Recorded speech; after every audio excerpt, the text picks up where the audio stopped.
Bienvenidos a otro episodio de las sesiones desde el estudio del Juan.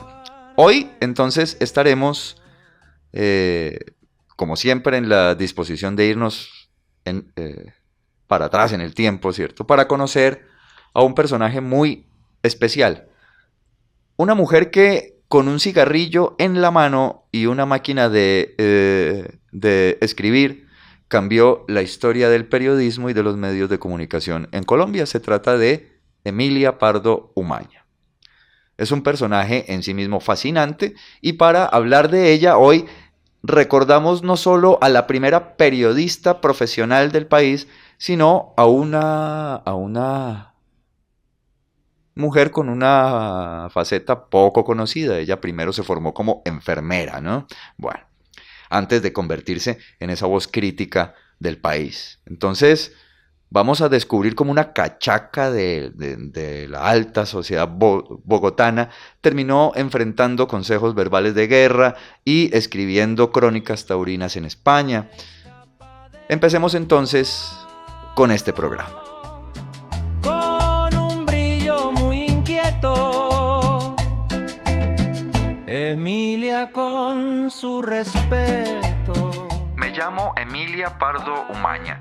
Nací en esta muy católica, muy leal y muy aburrida ciudad de Santa Fe de Bogotá, por allá en un año de cuya fecha no quiero acordarme.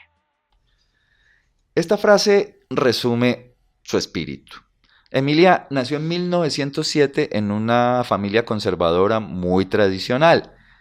En esa época, recordemos que a las mujeres se les ofrecían solamente tres caminos, ¿no?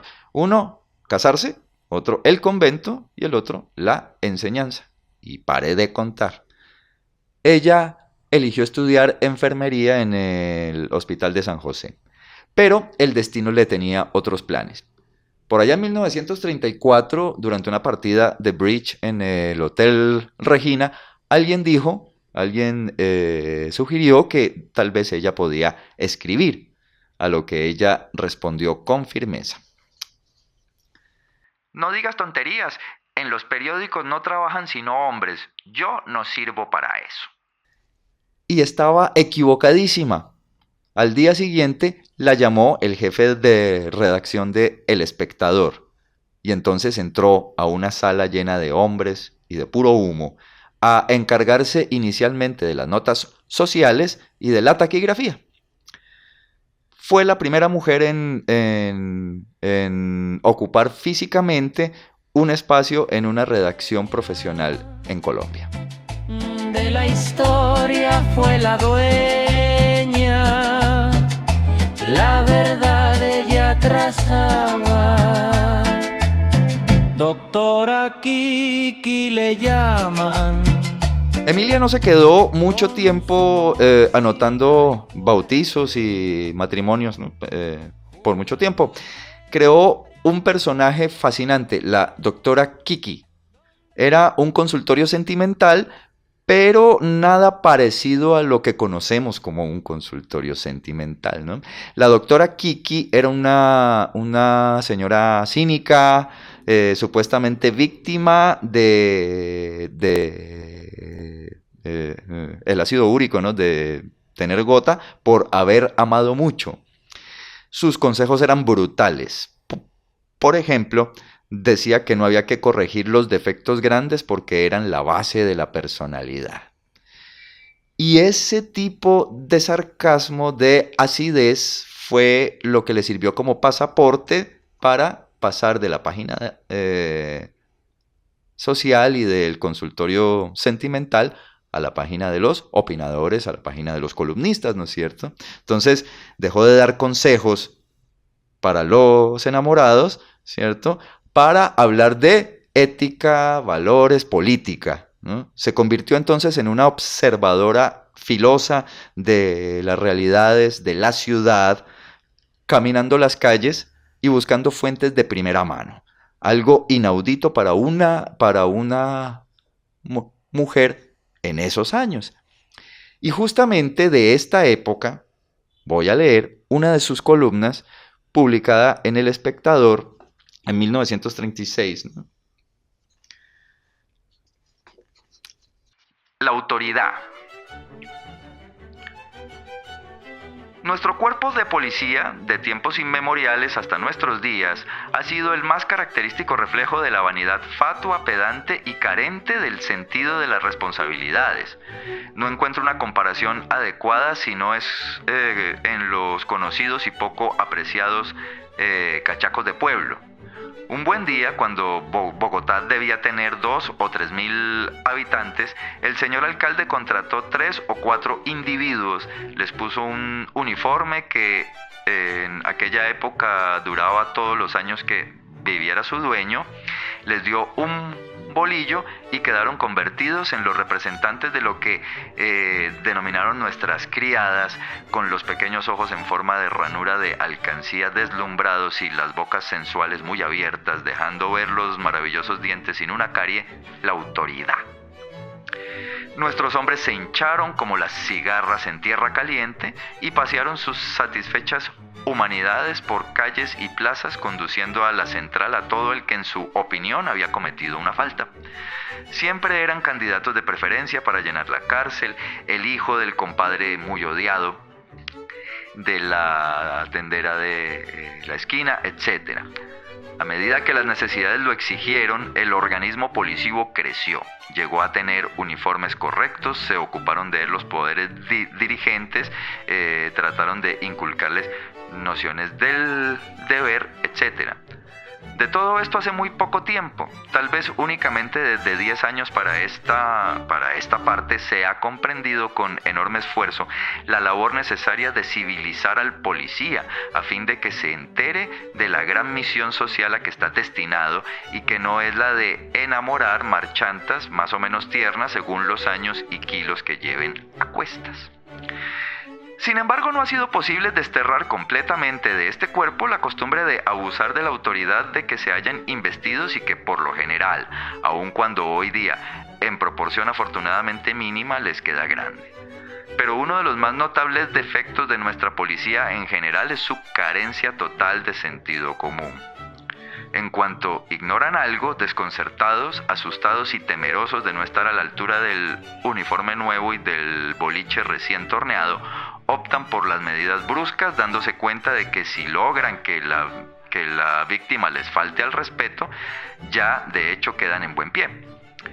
En esta forma, lectores, fue como logró llevarme a mí uno ante los jueces, dizque por desobediencia y desacato a la autoridad. Y ponía la queja con aire muy pedante, sufriendo creo que la más terrible desilusión cuando el juez no estimó mi falta suficiente para hundirme por 3 o 4 años en un calabozo. Este fue el curioso caso de ayer.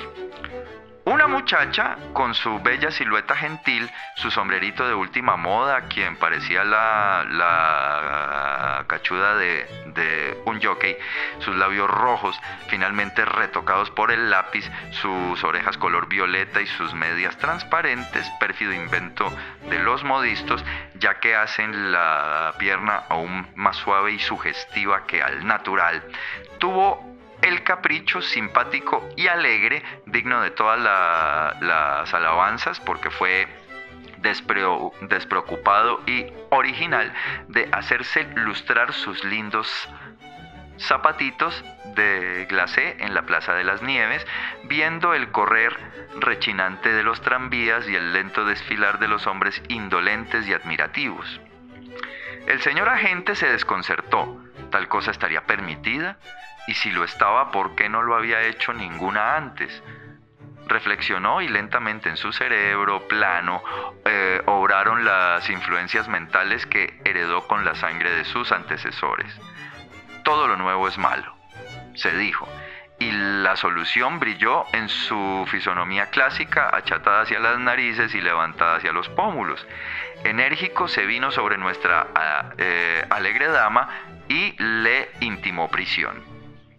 Estamos pues en esta capital de una república que en cuestiones políticas deja regados a Marx y demás apóstoles, que se ríe de Romeo y de Julieta en el campo sentimental y sabe de modas, perfumes y toilettes como un Ward o un Patou.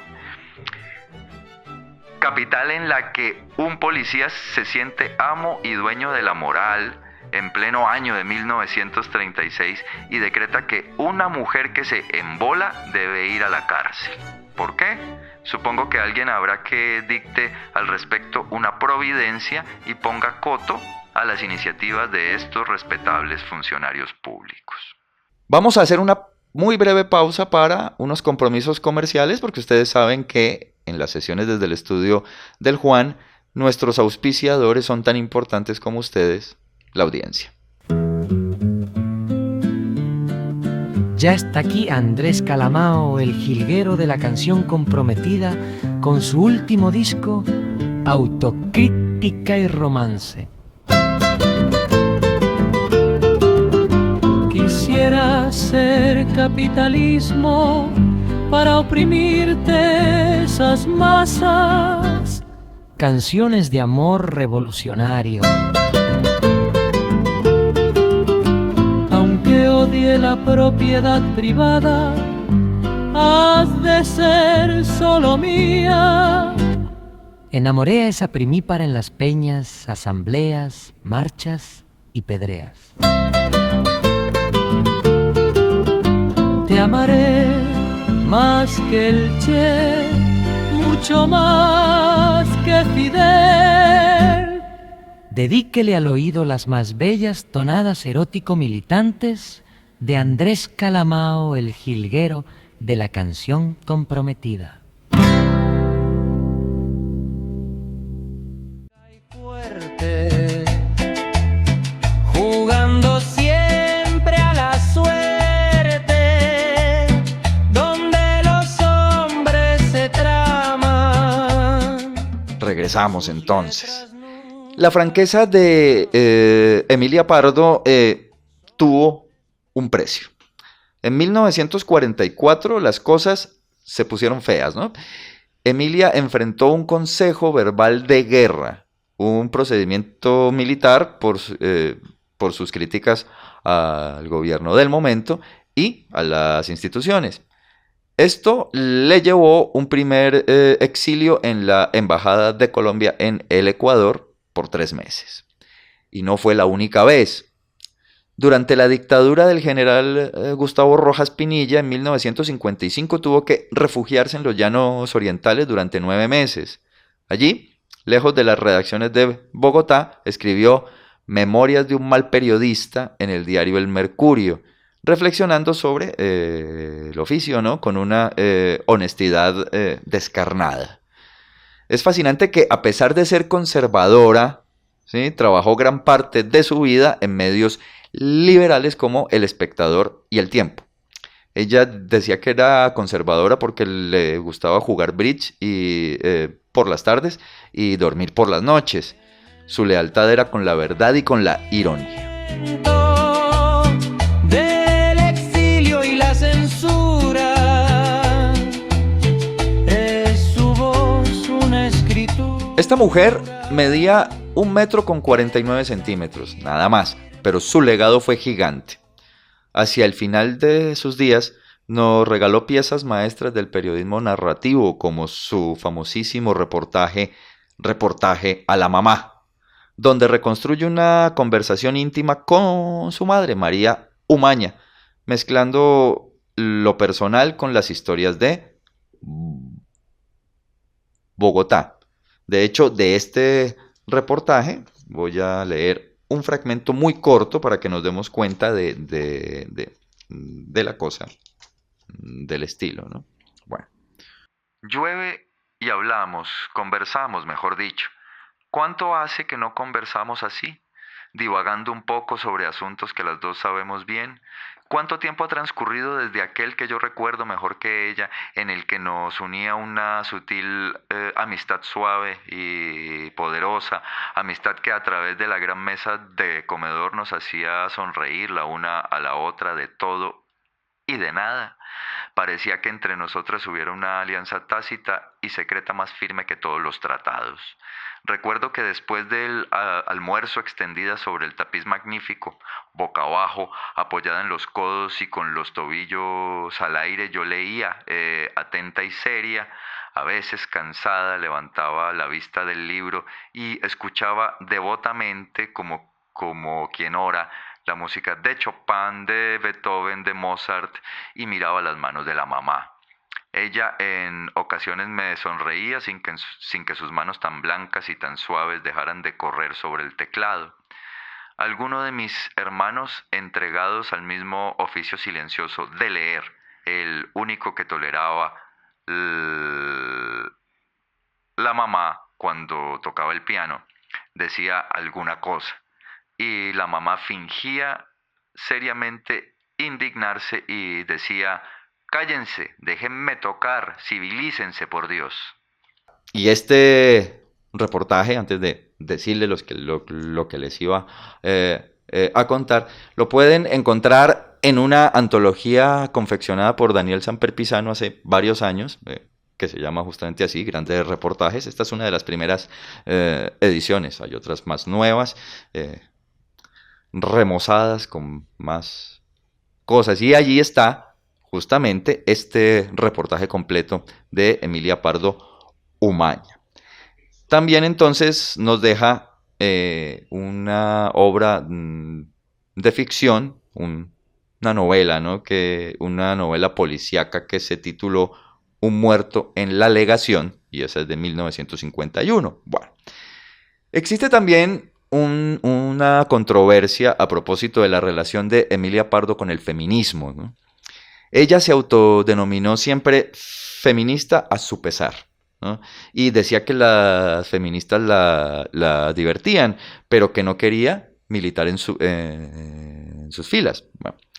Sin embargo, su vida fue el acto emancipador y feminista más radical de una mujer de su tiempo, ¿no? No se casó, manejaba su propio carro, ganaba su dinero y ella misma lo manejaba, fumaba en los cafés del centro acompañada por hombres. Mejor dicho, estaba alineada con todas aquellas reivindicaciones burguesas muy importantes en aquella época para las mujeres, sobre todo de su contexto y de su condición social. Rompió el molde entonces sin necesidad de pancartas. Emilia Pardo Umaña murió sola en su apartamento en el centro de Bogotá el 18 de diciembre de 1961. Sin embargo, dejó miles de textos, miles de columnas que están siendo ya rescatadas del olvido. Debería entonces su obra, su estilo, su biografía también ser ampliamente difundida y estudiada en todas las facultades y en todos los programas de comunicación social y de periodismo aquí en el país, ¿no es cierto? No solo porque fue la primera, sino también por la calidad y por la valentía de su prosa. Y el cuento que yo tenía para ustedes por esta semana, pues llega justo hasta aquí. Termina en este punto. No olviden entonces suscribirse al canal, activar la campanita, buscarme en las redes sociales con el mismo remoquete arroba rimanjuárez79, ¿no?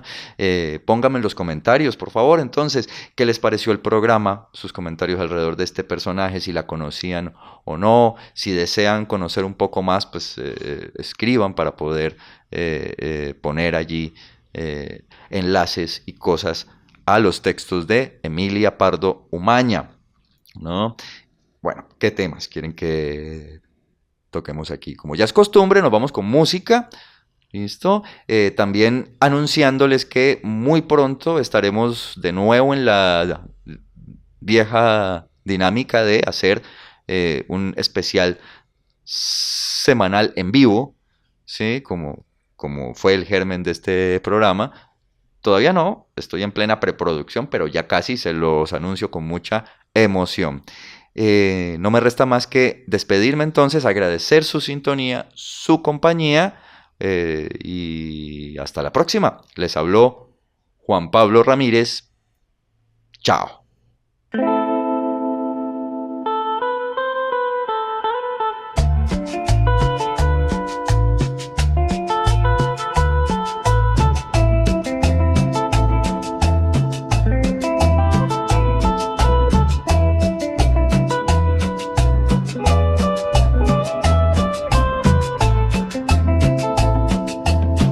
Bogotá guarda el secreto de una pluma y un cigarro. Se escapa del hondo barro con un brillo muy inquieto. Emilia con su respeto al poder desafiaba. La tinta siempre quemaba en su máquina pequeña. De la historia fue la dueña. La verdad ella trazaba.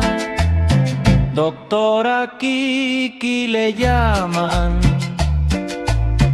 con su humor cínica y fuerte, jugando siempre a la suerte, donde los hombres se traman, sus letras nunca se traman, son espejos del momento. En el duro sentimiento del exilio y la censura, es su voz una escritura que desafía el firmamento.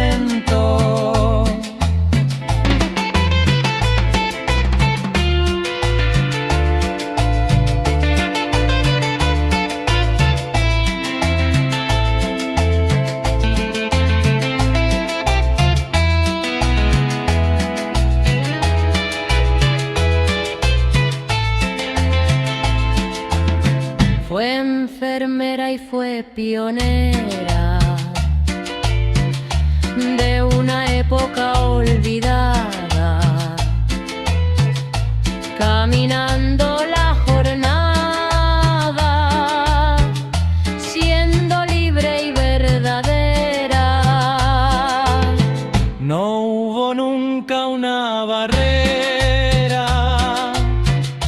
que detuviera su paso, ni el militar ni el ocaso apagaron su intención. Queda su viva lección En el tiempo y su fracaso